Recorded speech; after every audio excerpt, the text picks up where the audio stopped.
What I learned is that in order to find peace, which is what I seek, I have to master manhood. And there's no shortcut. And manhood is a totality. That means when I say the man, it applies to the woman. It's like, well, what is a man? And you can't just take pieces and decide that that's a man, because that's incomplete, meaning you can't find peace. So if you are an academic, good, you're a smart person, you can do smart things and help people with smartness, but that doesn't change the fact that all the other components are there. But you decide to isolate yourself in one thing, dismiss the rest. Now, nobody asks you to be a super athlete, but a form of physical strength and a form of athleticism, the capacity to be fluid in your motion, this is given to every human being. So if you can't be fluid in your motion, you're missing out on life, and you're also inadequate and weak. I didn't say to be a bodybuilder. And so some people will dismiss, so there's a lot of aspects of the man and the woman that exist, and then there's subtle aspects that a lot of people just dismiss also, because it requires you to be more sensitive. So as a man, if you're not in tune to the feminine energy, the receptive, you don't perceive the subtle aspects of your manhood. Very easy. Harden yourself, you dismiss them, they don't exist. Yeah, but they're there. So how do you find peace? If peace, as I've defined peace, I have to master manhood. The woman has to master womanhood. How do you master something if you're dismissing parts because you don't want to deal with it? So in my opinion, it's impossible to find peace. As we've spoken before, the psyche will protect you from what's disturbing. That's why one needs a teacher, because the teacher is going to always highlight disturbed. That's what the teacher does. In the presence of a teacher who's more integrated than you, in their presence, what does it highlight? You see this, you of course don't want to look at that because you're protected. I'm going to point to you the disruption. No, it's your fault. What did I do? I just pointed towards disturbed. You're just protected from your disruption. Well, why are you doing that? Because you came to me because you want to heal. In other words, you want peace and harmony.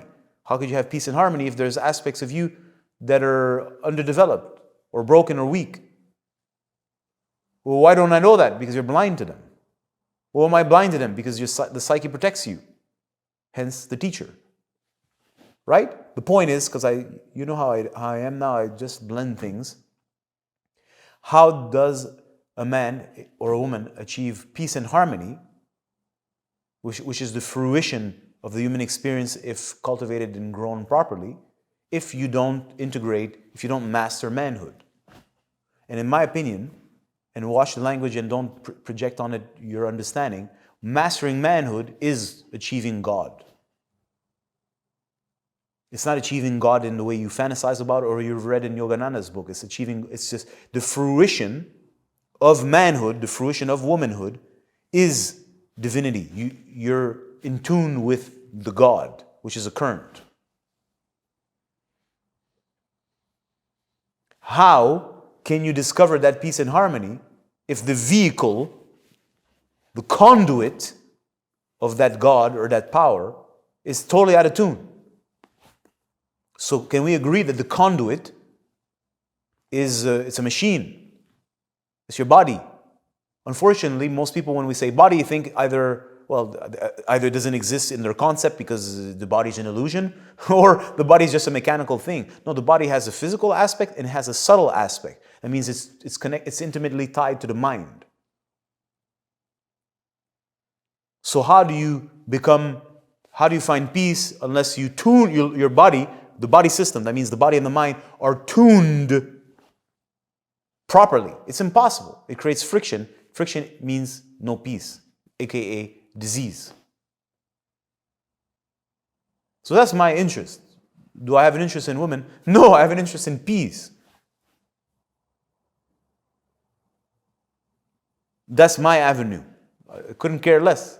I can have a student whose interest is woman. Great. In order to achieve peace with woman, because at the end of the day, his interest is woman, he wants peace with woman, or bliss. Well, bliss means no friction, means you're harmonized, and she's harmonized, so we take it from there. It doesn't matter how we get to the same place. You need harmony.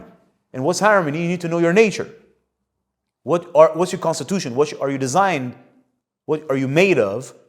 And you're a man or you're a woman. If we want to dismiss that, you got a problem because you are a man or you are a woman. Now, I didn't say that all men are the same. Obviously not. And I didn't say that all women are the same. Okay? It's like there's different tones of blue. There's different tones of red. Fine. What's your tone when it's properly adjusted? And how does that express itself? I'm not here to tell you how it should or shouldn't express itself. But you cannot tell me that there's not a man and a woman. Come on. Stop. Okay? Now I can appreciate and understand that this day and age there's all kinds of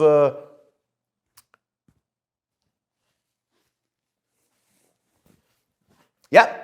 But at the end of the day, if we bring it down to the basics, it's man and woman. And you as a man, well, what does it mean to harmonize yourself as a man? What does it mean to master manhood? And as you as a woman, what does it mean to master womanhood? Do you want to do that? Yes or no? It's not my problem. It's up to you. But in my opinion, how do you find peace unless you do that?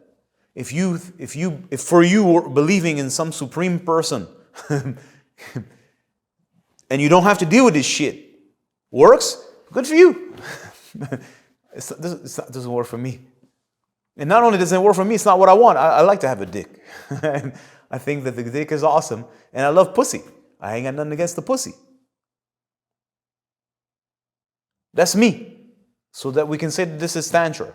Or Tantric based, meaning it doesn't exclude creation. Fine. And these are just words.